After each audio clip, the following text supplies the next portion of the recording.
ऐसे ही एक अद्भुत व्यक्ति के साथ आज हम यात्रा शुरू करते हैं। यारी का जन्म हुआ दिल्ली में।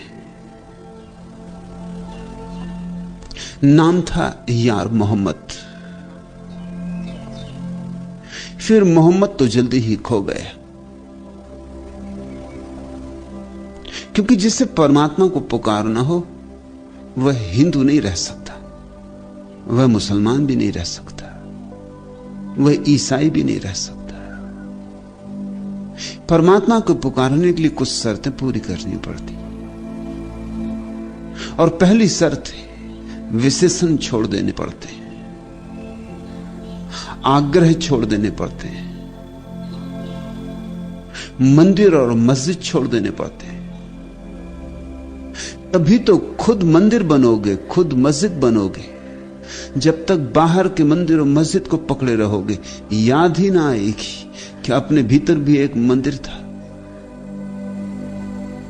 और उस मंदिर में न कभी दीप जले, और उस मंदिर में न कभी धूप जली, उस मंदिर में कभी नाद न हुआ। अपने भीतर भी एक मस्जिद थी जिसमें कभी अजान न उठी, जिसमें कभी नमाज न पढ़ी गई। जहां अंधेरा था तो अंधेरा ही रहा। बाहर के मंदिर मस्जिदों में जो भटका है वह भीतर के असली मंदिर और मस्जिद से वंचित रह जाएगा। जिसने नजर बाहर रखी वह कभी परमात्मा को नहीं पा सकेगा। और धन को खोजने वाले भी बाहर खोजते, और ध्यान को खोजने वाले भी बाहर खोजते। धन के खोजने वालों को क्षमा किया जा सकता है, ध्यान के खोजने वालों को क्षमा नहीं किया जा सकता। धन तो बाहर है, ध्यान तो बाहर नहीं। पद खोजते हो, प्रतिष्ठा खोजते हो, बाहरी खोजनी पड़ेगी।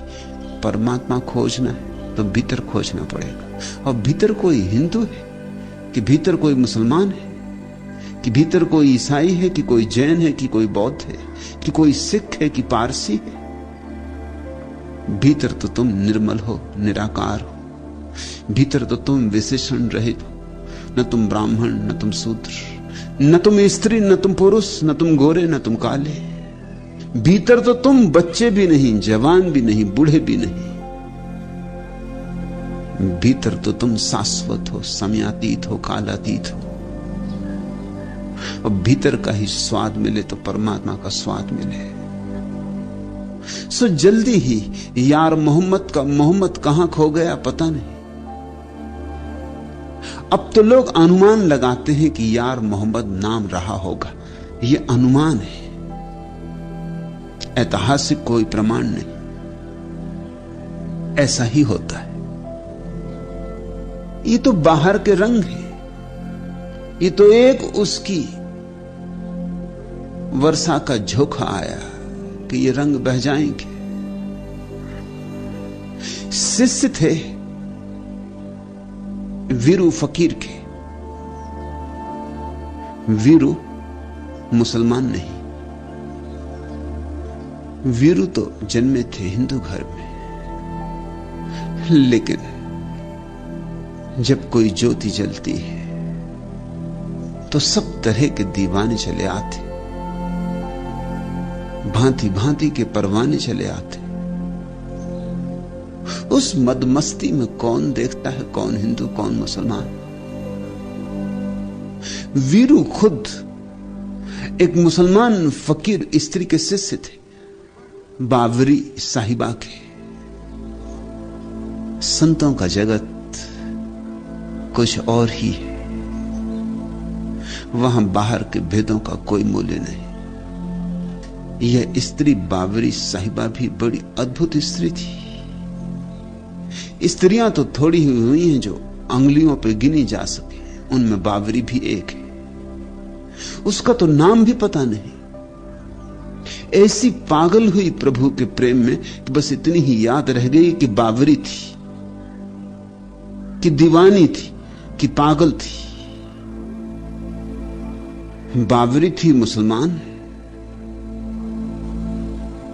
संस्कारगत, जन्मगत। शिष्य थे बीरू, जन्मगत संस्कारगत हिंदू। प्रशिष्य थे यारी साहब, फिर मुसलमान। ऐसे यारी में दो धाराओं का मिलन हुआ, ऐसे यारी में संगम हुआ, और यारी के वचनों में जगह जगह उस संगम की झलक मिलेगी। पहले मोहम्मद गया, फिर यार थे, यार से यारी हो गए। वह बात भी समझ लेनी चाहिए। यार का अर्थ होता है मित्र, यारी का अर्थ होता है मैत्री, मित्रता। जब अहंकार खो जाए तो फूल खो जाता है, सुवास रह जाती। फिर तुम पकड़ नहीं सकते सुवास को, मुट्ठी में बांध नहीं सकते सुवास को। न उसका कोई रूप है, न रंग है। ऐसी ही मैत्री है। बुद्ध ने तो कहा है कि बुद्ध पुरुष कल्याण मित्र होते। यारी एक कल्याण मित्र। मगर एक और अनूठी बात कि यारी से यार शब्द भी खो गया। मित्र में भी थोड़ी सी सीमा है, मित्रता असीम है। मित्र में केंद्र है, कहीं छिपा मैं है। मित्रता में मैं तो गया, बिल्कुल गया। प्रेम अपनी परिशुद्धि में प्रकट होता है। मित्रता और मैत्री में भी थोड़ा फर्क है। मित्रता होती है दो व्यक्तियों के बीच, एक संबंध है मित्रता। मैत्री संबंध नहीं है, समाधि की अवस्था है। मैत्री दूसरा ना भी हो तो भी चलती है, तो भी बहती है। मित्रता के लिए दूसरा जरूरी है, मैं और तू का नाता जरूरी है। मित्रता में द्वैत शेष रहता है, मैत्री में द्वैत भी अशेष हो जाता है। मैत्री का अर्थ है वृक्ष हो तो, चट्टान हो तो, आकाश में बादल हो तो, कोई भी ना हो तो भी सुवास उड़ती रहती। तू से नहीं बंधी है। जब मैं ही ना रहा तो तू कैसे रहेगा? मैं और तू तो एक ही सिक्के के दो पहलू हैं। इधर गया मैं, उधर गया तू। तब एक सहज प्रेम का प्रवाह रह जाता है, निरुद्देश, किसी पते पर निवेदित नहीं। प्रेम की पाती तो लिखी जाती लेकिन किसी पते पर नहीं। और जब तुम बिना किसी पते के प्रेम की पाती लिखते हो तो परमात्मा तक पहुंचती। मैत्री मित्रता की पराकाष्ठा है। छूट गए सीमाओं के बंधन, गिर गई जंजीरें। मैत्री ने पंख फैला दिए, उड़ गई आकाश में। प्रेम का चरम रूप है, इसलिए नाम प्यारा है। यार मोहम्मद से रह गए यार, फिर यार भी खो गया, बची यारी। और इसलिए मैं कहता हूं, दिल में नए अरमान बसाने का दिन आया, गुंजे की तरह दिल को खिलाने का दिन आया, फूलों की तरह हंस तरह झुके छाने का दिन आया, मुस्कान की बरखा में नहाने का दिन आया। गिरने देना यारी के वचनों को जैसे वर्षा की बूंदा बांदी हो। गिरने देना उनके मेघ को तुम्हारे ऊपर। नहा लेना, यही वस्तुतः गंगा का स्नान है। संतों की वाणी बरस जाए तुम पर तो देह ही नहीं शुद्ध हो जाती, प्राणों के प्राणों तक भी शुद्धि पहुंच जाती। तन ही नहीं नहा लेता, मन ही नहीं नहा लेता। तन और मन के पीछे छिपा हुआ साक्षी भी सारी धूल झाड़ के उठ बैठता है। नींद टूट जाती है और तुम्हारे भीतर जो कली न मालूम कितने दिन से बेखिली पड़ी थी, खिल उठती। खिले हुए फूलों के संग साथ का यही तो अर्थ है। खिले हुए फूलों के संग साथ का यही तो प्रयोजन है कि तुम्हें भी याद आ जाए कि तुम भी खिलने को आए थे यहां, और बिना खिले मत लौट जाना। तुम्हें भी याद आ जाए कि खिलना तुम्हारी भी क्षमता है, तुम्हारा भी स्वभाव है। ऐसे करना यारी का सत्संग। सूत्र, विरहनी मंदिर दीना बार। हम सब विरह में हैं, हमें पता हो या ना पता हो। बीमार तो बीमार है, बीमार को पता हो या ना पता हो। बीमारी महीनों चलती और जब तक कोई चिकित्सक ना मिल जाए ठीक ठीक निदान भी नहीं हो पाता कि बीमारी क्या है। नहीं मिला था चिकित्सक तो भी बीमारी तो चलती थी। रूस में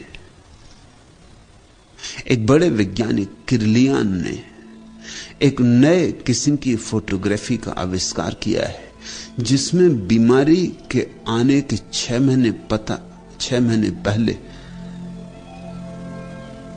बीमारी का पता चल जाता है। बीमार होने के 6 महीने पहले।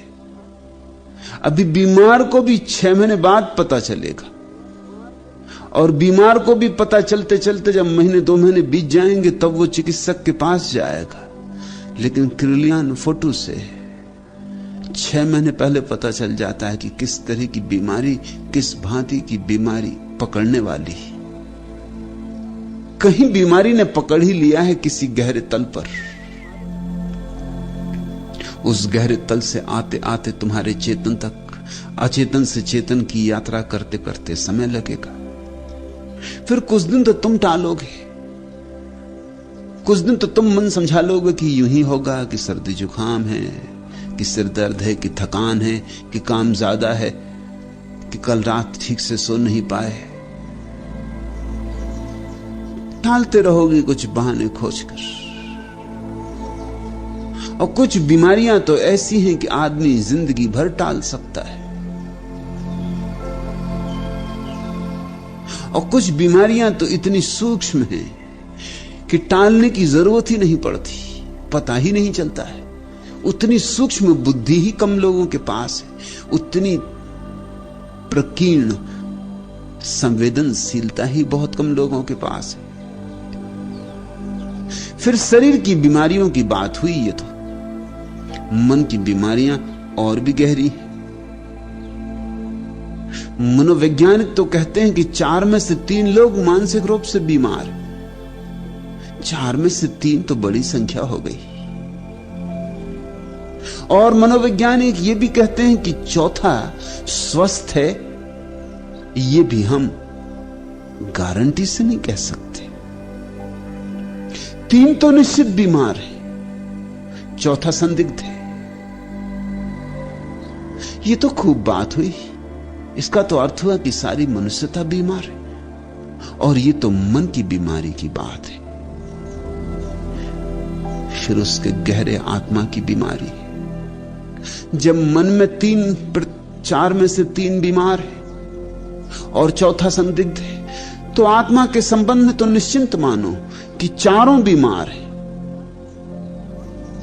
और चारों की बीमारी सुनिश्चित है। उस बीमारी का नाम विरह है। विरह का अर्थ होता है हमें अपनी जड़ें भूल गई, हमारा परमात्मा से संबंध टूट गया है, हम जिसमें हैं उसका ही हमें पता भूल गया है। जो हमारी श्वासों की श्वास है, जो हमारे प्राणों का प्राण है, उससे हमारे सेतु छिन्न भिन्न हो गए। जो हमारा आनंद बनेगा उसकी ही तरफ हमने पीठ कर ली। और जो हमें शाश्वत जीवन का द्वार खोलेगा, हम उस द्वार से विपरीत भागे जा रहे हैं। हम धन की तलाश में हैं, ध्यान की तलाश में नहीं। धन बाहर है, बहुत दूर है, क्षितिज की भांति है। भागते रहो, कभी मिलता नहीं। और ध्यान भीतर है, भागो तो नहीं मिलता, रुक जाओ तो मिल जाता है, ठहर जाओ तो मिल जाता है। और हम सब भाग रहे हैं, और हर भाग दौड़ हमें अपने से ही दूर लिए जा रही, अपने ही स्रोत से दूर लिए जा रही। जैसे कोई वृक्ष भागने लगे, बस फिर दुर्दिन आए, क्योंकि जड़ें उखड़ जाएंगी। और जहां प्राणों के स्रोत थे, जहां जल स्रोत थे, जिस भूमि से भोजन मिलता था, उससे नाते छिन्न भिन्न हो जाएंगे। जैसे कोई वृक्ष आवारा हो जाए, गुमक्कड़ हो जाए, खानाबदोश हो जाए, तो क्या खाक जिएगा? जल्दी ही हरियाली खो जाएगी, जल्दी ही वृक्ष झड़ जाएंगे। कलियां फूल तो ना बनेगी, कलियों की ही तरह ही झड़ जाएंगी और धूल में मिल जाएंगी। फूल फिर कभी ना खिलेंगे। वसंत तो आता रहेगा, जाता रहेगा, मगर इस वृक्ष के जीवन में फिर कोई वसंत से संबंध ना होगा। और वर्षा भी आएगी और बादल भी घिरेंगे और मेघ भी बरसेंगे, लेकिन इस वृक्ष पर अब हरी पत्तियां ना फूटेंगी, अब नए कलगे ना निकलेंगे। ये वृक्ष तो रूखा सूखा मुर्दा, अस्थिपंजर मात्र, सब तरफ से उद्विग्न, विक्षिप्त, भटकता रहेगा। ऐसे हम हो गए, ऐसा मनुष्य हो गया है। विरह का अर्थ है जिसके साथ हमारे जीवन का सारा सार है, उससे ही हम टूट गए। जो हमारे प्राणों का प्राण, जो हमारा प्यारा है, उससे ही हम विमुख हो गए। सन्मुख हो जाओ, उसकी तरफ आंखें उठाओ, उससे गले लग जाओ, उसमें डूबो, और उसमें डूबकर ही तुम पाओगे कि तुमने अपने को बचा लिया। और अपने को जो बचाएंगे वो अंततः पाएंगे कि बुरी तरह डूबे, बुरी तरह टूटे, बुरी तरह मिटे। बचे तो नहीं, सब गमा बैठे। ऐसे लोग जो परमात्मा के विपरीत जीते हैं, खाली हाथ ही आते और खाली हाथ ही जाते, और भी ज्यादा खाली हाथ जाते। वे लोग जो परमात्मा में जीते हैं, वे भरे भरे जीते हैं। उनकी जिंदगी में एक परितोष होगा, एक अपूर्व आनंद होगा, एक उत्सव होगा। उनसे गीत फूटेंगे, उनसे नृत्य उमगेंगे, उनके पैरों में घूंघर बंधेगी। पद घुंघरू बांध मेरा नाची रहे। वे थोड़े से मत वाले लोग ही जीवन के रहस्य को पहचान पाते और जीवन के रस को पी पाते। और जीवन का रस अमृत है, जिसने पी लिया उसकी फिर कोई मृत्यु नहीं, और जो बिना पिए रह गया उसका कोई जीवन नहीं। झूठा ही जीता है वह, ऐसे ही ऊपर ऊपर जीता है वह। उसका जीवन नपुंसक है, उसमें कोई ऊर्जा नहीं। विरहनी मंदिर दीना बार, ये तुमसे कहा है, ये सबसे कहा है, उन सबसे कहा है जो परमात्मा के विपरीत जी रहे और विरह में तड़फ रहे। समझ में भी नहीं आता कि विरह किस बात का है। ऐसा लगता तो है, आभास तो होता है कि कुछ खोया खोया है, कुछ जो होना था नहीं हुआ है। ऐसी कुछ कुछ झलक तो मिलती है, लेकिन बड़ी धुंधली धुंधली, आभास मात्र, अनुमान सा लगता है, अंधेरे में देखा हो जैसे, ऐसा प्रतीत होता है। और उसी आभास के कारण हम और भी तेजी से दौड़ने लगते हैं कि जरूर कुछ खोया है और पाना है, मगर जो खोया है वो भीतर खोया है, और दौड़ते हम बाहर हैं। जितना दौड़ते हैं उतने ही दूर निकल जाते हैं उससे जिसे पाना है।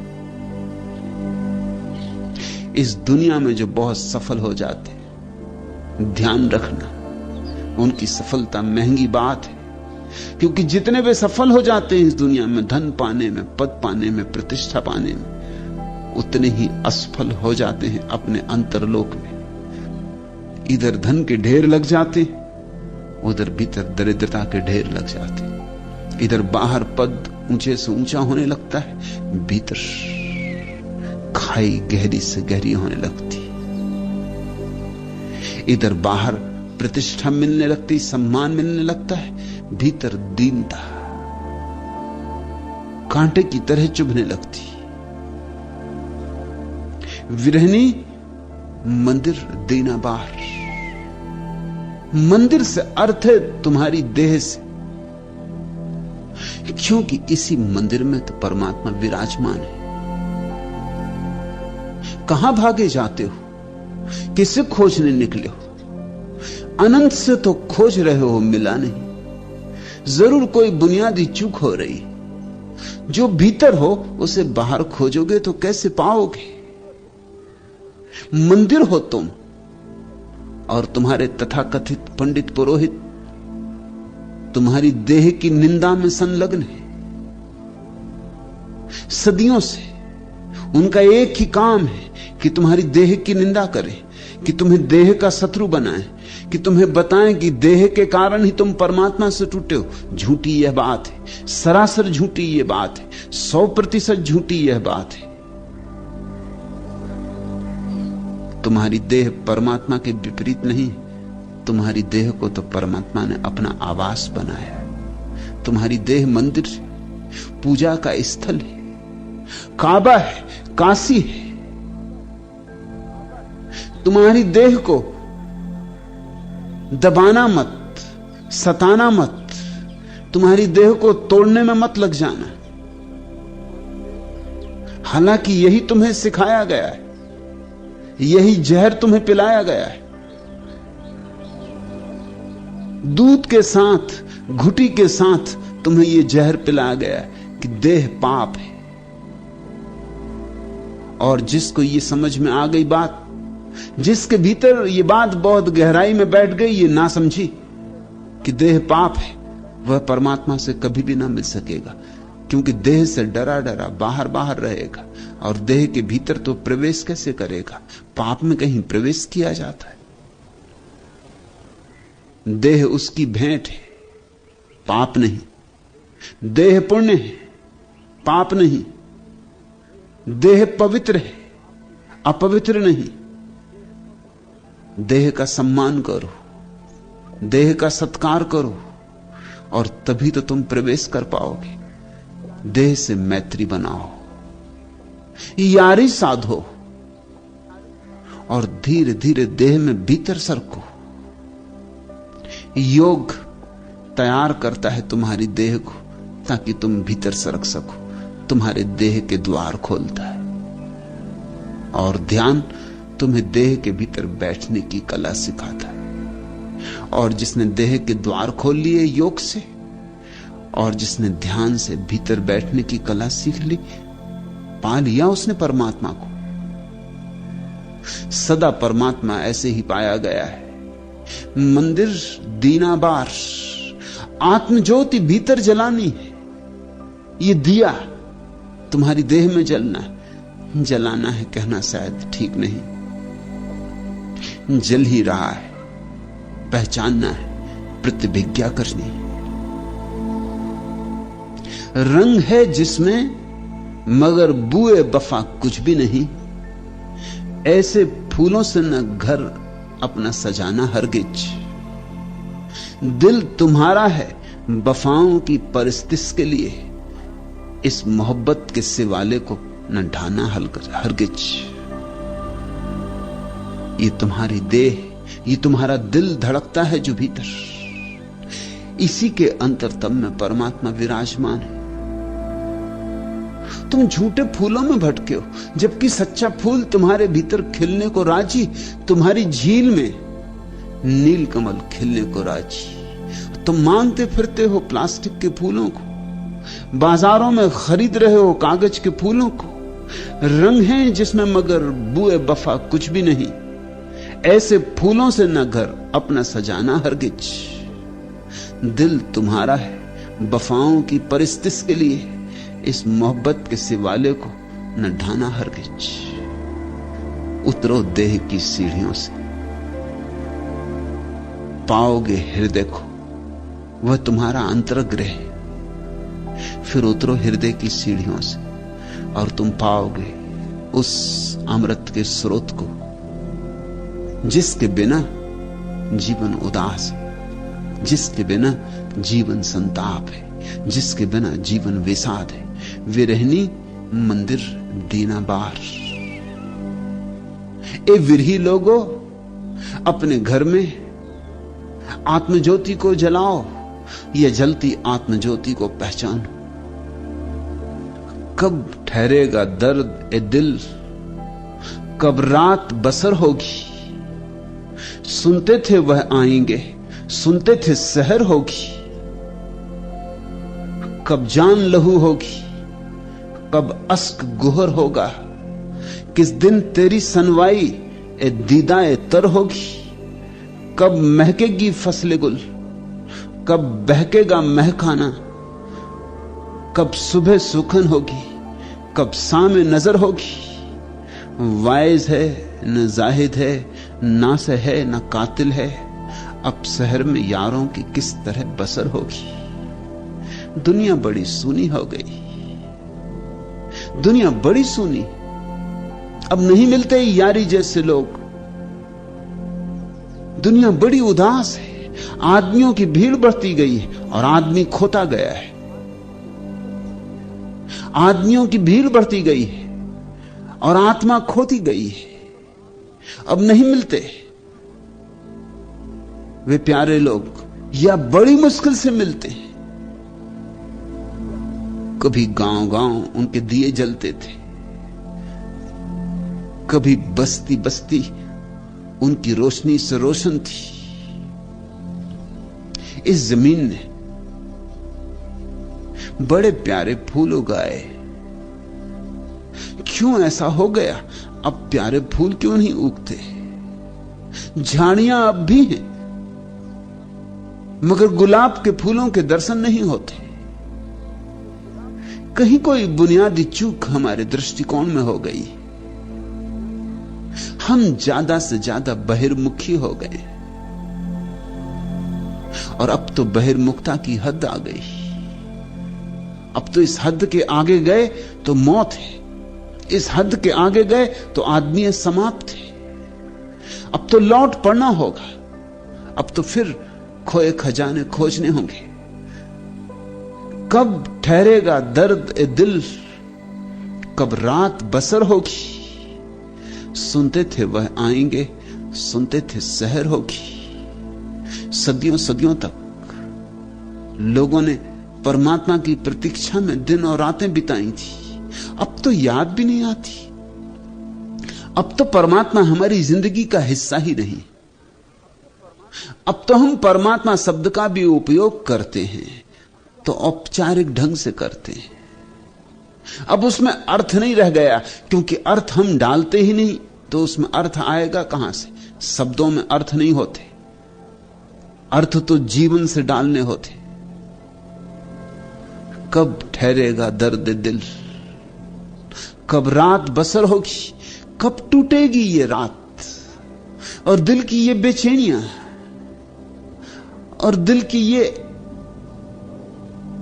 दुख भरे क्षण कब समाप्त होंगे। सुनते थे वह आएंगे, सुनते थे सहर होगी। सुनते रहे हैं, सुनते रहे कि सुबह होगी, सुबह होगी, होती मालूम नहीं होती। अंधेरा सघन से सघन होता जाता है। कब जान लहू होगी, कब अश्क गुहर होगा। कब आएगा वो क्षण जब आंसू मोती बन जाते, सच आंसू मोती बन जाते। जो परमात्मा की राह पर रोता है उसके आंसू मोती बन जाते। आदमी की राह पर जो चलता है उसके तो मोती भी आंसुओं से बदतर है। यहां तो धन भी पालो तो निर्धनता ही हाथ लगती है। यहां तो मोती भी आज नहीं कल पता चलते हैं कि बस 2 कौड़ी के थे। मगर एक और राह भी है, कब जान लहू होगी,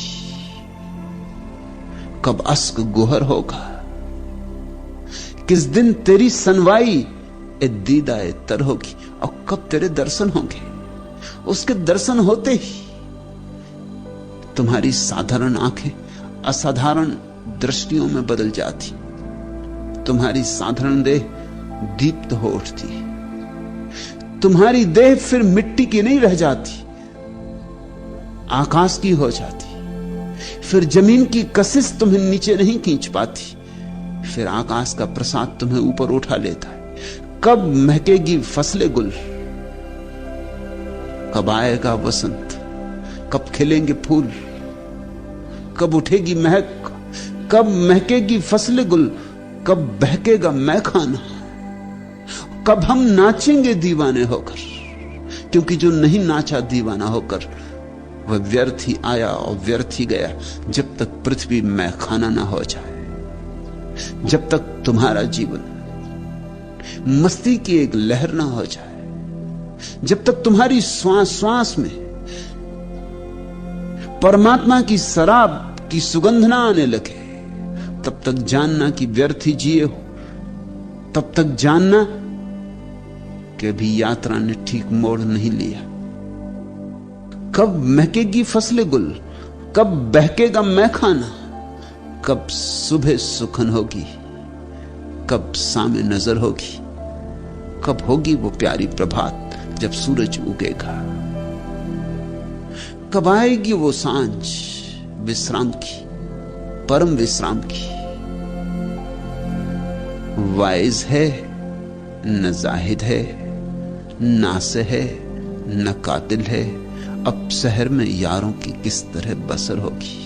अब तो यहां प्रेमियों का रहना मुश्किल हो गया, अब तो यहां भक्तों का जीना मुश्किल हो गया, अब तो यहां संतों की संभावना ही क्षीण होती चली जाती। यह हमने कैसी दुनिया बना ली, यह हमने आदमी को कैसी शक्ल दे दी, और परिणाम क्या है? परिणाम यही है कि चारों तरफ एक गहन हताशा है। परिणाम यही है कि चारों तरफ दिलों ने धड़कना बंद कर दिया है, आंखों में मस्ती नहीं, प्राणों में कोई गीत नहीं, पैरों में कोई नृत्य नहीं। परिणाम यही है कि थके मांदे किसी तरह धक्के खाते भीड़ के हम अपनी कब्रों की तरफ बढ़े जाते। कहीं कोई तारा नहीं दिखाई पड़ता, दूर आकाश में भी कोई तारा नहीं दिखाई पड़ता। तारे ही तारों से भर जाता है आकाश, बस भीतर की ज्योति दिखाई पड़ जाए पहले। वहीं से शुरू होती है ठीक ठीक यात्रा। जिसने भीतर ज्योति देखी उसे चारों तरफ ज्योतिर्मय के दर्शन होने लगते। विरहनी मंदिर दीना बार, इसलिए यारी कहते हैं एक काम कर लो, तुम्हारा विरह मुझे छूता, तुम्हारा दुख मुझे छूता, तुम्हें मैं कुंजी देता हूं। विरहनी मंदिर दीना बार, बिन बाती बिन तेल, जुगति सो बिन दीपक उजियार। मैं तुम्हें एक ऐसी युक्ति देता हूं, एक ऐसा चमत्कार तुम्हारे भीतर घट सकता है, क्योंकि मेरे भीतर घटा है। जो एक के भीतर घटा है सबके भीतर घट सकता है। बिन बाती बिन तेल, वहां भीतर एक ज्योति जलती है, उसमें तेल नहीं डालना पड़ता, उसमें बाती नहीं लगानी पड़ती। वहां कोई दीपक भी है यह कहना ठीक नहीं, मगर उजियारा बहुत है, रोशनी बहुत है। जिन दियों में तेल भरना पड़ता है वे तो बुझ जाएंगे, आज नहीं कल बुझ जाएंगे, तेल चुकेगा और बुझ जाएंगे। जिनकी बाती लगानी पड़ती, बाती जल जाएगी और बुझ जाएंगे। जिन्हें दियों की जरूरत पड़ती, मिट्टी के दिए हैं, कभी भी टूट जाएंगे। एक ऐसी ज्योति खोजनी है, और वह ज्योति हमारा स्वरूप सिद्ध अधिकार है। हम ही हैं वह ज्योति। न जहां तेल है, न बाती है, न दिया है, और उजियारा बहुत। मगर तुमने तो भीतर आंख फेरनी ही बंद कर दी। तुम्हारी आंखें तो बाहर ऐसी अटक गई कि भूल ही गई कि भीतर भी एक लोक है। दौड़े चले जाते हो, बाहर की चीजों में बहुत चमक मालूम पड़ती, बहुत चौंधियाए हुए हो। बिन बाती बिन तेल जुगति सो बिन दीपक उजियार। ये अपूर्व घटना घटती है साधक को, और जिस दिन ये घटती है उस दिन ही परमात्मा का रहस्य पहली दफा अनुभव में आता है। रहस्यों का रहस्य कि हमारे भीतर एक शाश्वत उजियाला है, जो जन्म के पहले भी था और मृत्यु के बाद भी रहेगा। और ऐसा उजियाला जिसका कोई कारण नहीं, जो अकारण है। चूंकि अकारण है इसलिए बुझाया नहीं जा सकता। चूंकि अकारण है इसलिए मौत भी उसे मिटा ना सकेगी। मिट्टी का दिया होता तो मौत मिटा देती। तुम देह नहीं हो, और अगर तेल भरा होता तो कभी न कभी चूक ही जाता। कितना ही तेल हो, कभी न कभी चूक जाएगा। ये सूरज करोड़ों करोड़ों वर्षों से, अरबों वर्षों से रोशनी दे रहा है, मगर वैज्ञानिक कहते हैं ये भी चुक रहा है। इसका तेल भी चुका जा रहा है, इसका ईंधन भी चुका जा रहा है। घबरा मत जाना, जल्दी नहीं चुकने वाला है। कुछ वैज्ञानिक कहते हैं कम से कम 4000 साल और, मगर सूरज भी चुक जाएगा। सूरज कितना बड़ा दिया है, इस जमीन से 60,000 गुना बड़ा है, लेकिन उसकी रोशनी भी रोज रोज झरती जाती, रोज रोज कम होती जाती। कितने ही बड़े खजाने हों, एक ना एक दिन चुक ही जाएंगे, देर अबेर। सिर्फ एक खजाना नहीं चुकता है, वह परमात्मा का है। सिर्फ एक ज्योति नहीं बुझती है, वह परमात्मा की। और जागो, तुम उस ज्योति के धनी हो, तुम उस ज्योति के मालिक हो।